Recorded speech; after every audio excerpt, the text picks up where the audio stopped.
अस्सलाम वालेकुम viewers, good afternoon. मेरा नाम डॉक्टर कैलाश है। मैं यहाँ पे कंसल्टेंट रेडियोलॉजिस्ट हूँ एसएमबीबी ट्रॉमा सेंटर कराची में। और मेरे साथ मेरे टीचर मेरे ऑनर डॉक्टर यूसुफ मेमन साहब इंटरवेंशन रेडियोलॉजिस्ट प्रेजेंट हैं।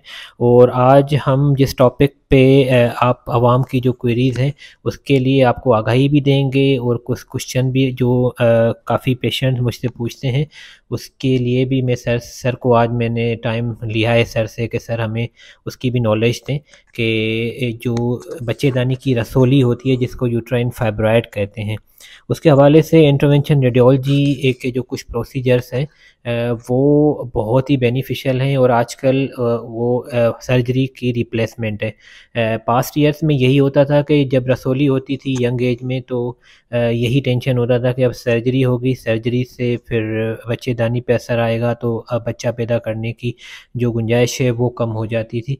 तो अब ये जो हमारे पास इंटरवेंशन रेडियोलॉजी में एक ऑप्शन आया है जिसमें हम सर्जरी के विदाउट यूट्राइन आर्टरी एम्बोलाइजेशन करते हैं।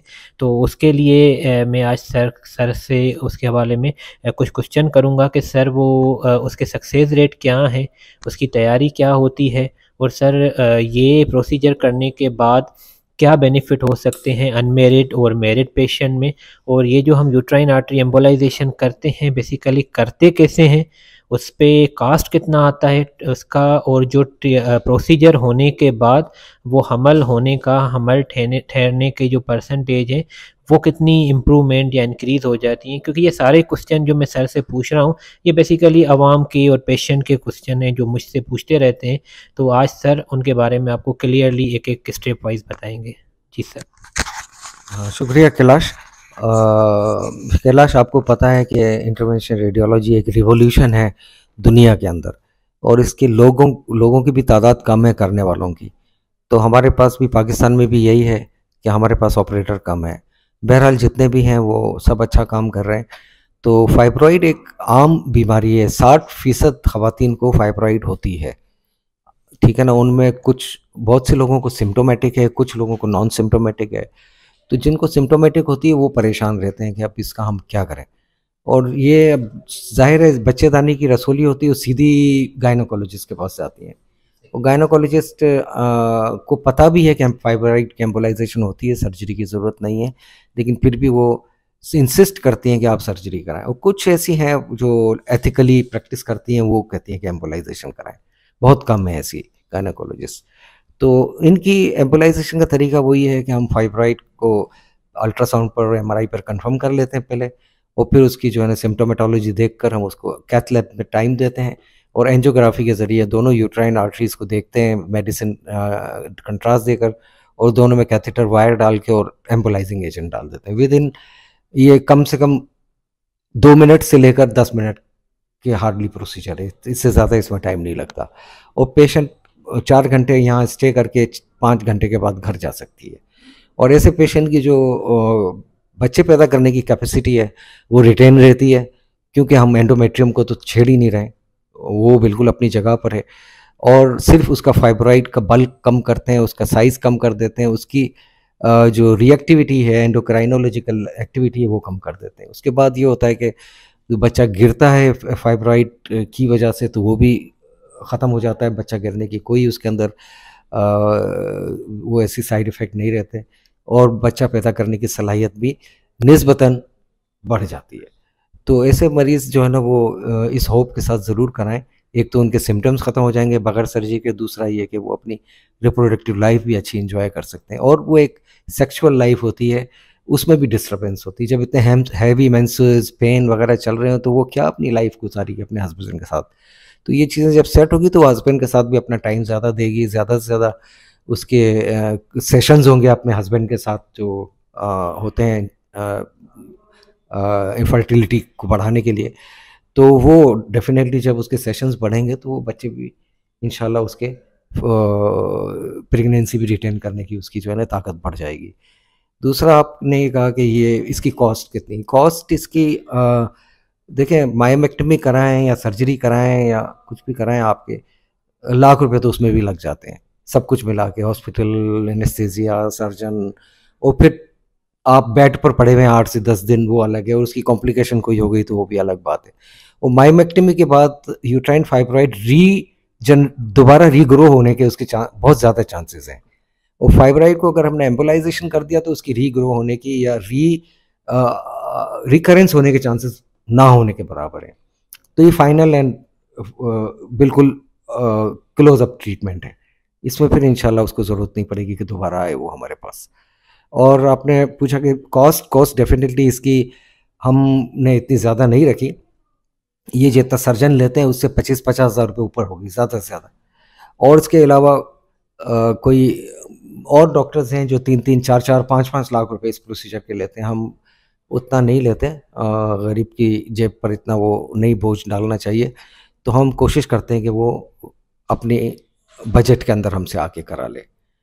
डेफिनेटली इसकी कॉस्ट ज़्यादा है, इसमें कैथेटर्स, ड्रग्स ऐसी यूज़ होती हैं जो कि कॉस्टली हैं, लेकिन हम उसको मैनेज करते हैं कि पेशेंट जो है ना वो करा ले, रादर देन बहुत ज़्यादा पैसे देकर फंस जाए और जो है ना वो परेशान रहे और कर्जा ले और सब कुछ करे। ऐसा कुछ नहीं है, इंशाल्लाह रीज़नेबल कॉस्ट में करते हैं हम लोग। जी वेरी नाइस सर। और बेसिक जो इससे यूट्राइन आर्टरी एम्बोलाइजेशन में जो बेसिक डिफरेंस है ना कि करवाना है या नहीं करवाना, तो बेसिक डिफरेंस है ये बिल्कुल करवाना है, क्योंकि हम बहुत बड़ी सर्जरी से बच जाते हैं। जब सर्जरी करते हैं तो उसके अपने कॉम्प्लिकेशंस रेट्स होते हैं, इंट्रा ऑपरेटिव, परा ऑपरेटिव, एनेस्थेटिक, ये सारे कॉम्प्लिकेशंस होते हैं ड्यूरिंग सर्जरी। और पोस्ट सर्जिकल कॉम्प्लिकेशंस वो अलग हैं कि उसमें एडिजन्स बन जाते हैं यूट्रस में, सिंची बन जाती हैं, और उसमें जो है बच्चा पैदा करने की सलाहियत वो नहीं रहती जैसे नॉर्मल एक लेडी में रहती है। तो उसको हम छेड़ते नहीं हैं, हम एक कैथेटर के ज़रिए जाते हैं, यूट्राइन आर्टरी को एंगेज करते हैं, और जहाँ से वो ट्यूमर को सप्लाई कर रही है आर्टरी, हम उस आर्टरी को बंद कर देते हैं। तो बेसिक थिंग यही है कि उसके जो ट्यूमर की नोरिशमेंट है उसको ख़त्म कर देते हैं, तो ऑटोमेटिकली ट्यूमर ख़त्म हो जाता है। तो उसमें हम सर्जरी से बच जाते हैं, कॉम्प्लिकेशन से बच जाते हैं, और हॉस्पिटल स्टे से बच जाते हैं। तो उसके अलावा सर इसमें कुछ हमारे पेशेंट्स हैं, उनका यही डाउट था कि ये प्रोसीजर करवाने के बाद उनको पेन रहता है। कुछ पेशेंट्स की थी, सारे तो नहीं, 10 to 15% जो फॉलोअप हमारे पास आते हैं उनका ये था कि उनको पेन। सर उस पेन का कोई हल है, मतलब उस प्रोसीजर करने से पहले कि वो पेन ना हो, इस तरह का क्वेश्चन था कोई? हाँ, पेन होता है इसका, क्योंकि जब हम नरिशमेंट फाइब्राइड की रोकते हैं तो फाइब्राइड टूटता है, अंदर जो है ना उसकी नेक्रोसिस होती है और वो पेनफुल होती है। तो वो सारे मरीजों में नहीं है, लेकिन ये कि ऑफ कोर्स 50% से ज़्यादा मरीजों को पेन होता है। तो हम पहले तो जब हॉस्पिटल में होते हैं तो उनको हम इंजेक्टेबल पर रखते हैं, फिर उसके बाद ओरल पेन किलर्स पर रख देते हैं। इसके अलावा कुछ ब्लॉक्स लगते हैं इसके अंदर, तो वो ब्लॉक्स भी हम इंशाल्लाह लगाते हैं अपने मरीज़ों को, और उससे पेन की इंटेंसिटी वो इतनी नहीं रहती जितनी कि वो बेयर ना कर सके। तो वो हम पेन के जो है ना ब्लॉक्स भी लगाते हैं और वो पेन उनका सेटल करते हैं। तो ये भी कोई बड़ी बात नहीं है हमारे लिए। थैंक यू सो मच, और थैंक यू नाजरीन। और आप हमारे चैनल को सब्सक्राइब करें, लाइक करें और कमेंट ज़रूर करें। और जो ये पूरा आपने इंटरव्यू सुना है, जो आपने चीज़ें सुनी हैं, इसमें किसी भी चीज़ में कोई भी डाउट हो, आपको कुछ भी पूछना हो, कोई भी क्वेश्चन हो regarding the uterine artery embolisation, about fibroid, या फाइब्रॉयड के अलावा भी डिजीज़ होती हैं यूट्रस की, जस्ट लाइक AVM जो DNC के बाद होता है, तो उसमें भी हम सेम प्रोसीजर करते हैं। उससे रिलेटेड आपको आगाही लेनी है, आप कमेंट करें, हमें मैसेज करें, हम आपको दोबारा काउंसिल करेंगे, सब बताएंगे प्रोसीजर के बारे में। ठीक है, तो हमारे चैनल को आप जितना शेयर करेंगे, जितना सब्सक्राइब करेंगे, तो उतना लोगों में आगाही बढ़ेगी, और उतना ही हमारी आवाम जो है जो अपना ऑपरेशंस और सर्जरीज होती हैं उससे बच जाएंगी। Thank you so much sir. Thank you Kailash, और थैंक यू खालिद, और मेरी टीम के दूसरे मेंबर्स जो कर रहे हैं। हम लोग सिर्फ मकसद हमारा ये है कि ये आगाही लोगों को हो जाए, इसकी नॉलेज आ जाए, फिर पेशेंट की चॉइस है कि वो करना क्या चाहता है, किस तरीके पर जाना चाहता है, तो वो उसकी अपनी चॉइस है। लेकिन this is a safe procedure, this is a very outcome is very good, और पेशेंट के लिए कंफर्ट भी बहुत अच्छी है इसके अंदर। और यूट्रस को तो हम छूते ही नहीं ना, क्योंकि हम तो यूट्राइन आर्टरी को जाके इम्बोलाइज कर देते हैं, ना पेट को काटते हैं, ना यूट्रस तक पहुंचते ही नहीं। वो तो जाके जब यूट्रस के लिए पेट काटा जाता है, यूट्रस को काटा जाता है, फाइब्रॉइड को निकाला जाता है, तो उसकी तो यूट्रस की तो एक पूरी मॉर्फोलॉजी ही चेंज हो जाती है। तो हम तो उस चीज़ को करते ही नहीं ना, हम तो सिर्फ और सिर्फ उसकी ब्लड सप्लाई नरिशमेंट बंद करके और आ जाता। Anyway, thank you very much, ये डिटेल में सब बता दिया अपन ने, और इंशाल्लाह मेरी उम्मीद है कि इसको लोग ज़रूर सब्सक्राइब भी करेंगे और कमेंट्स भी करेंगे और आगे इसको शेयर भी करेंगे। Thank you.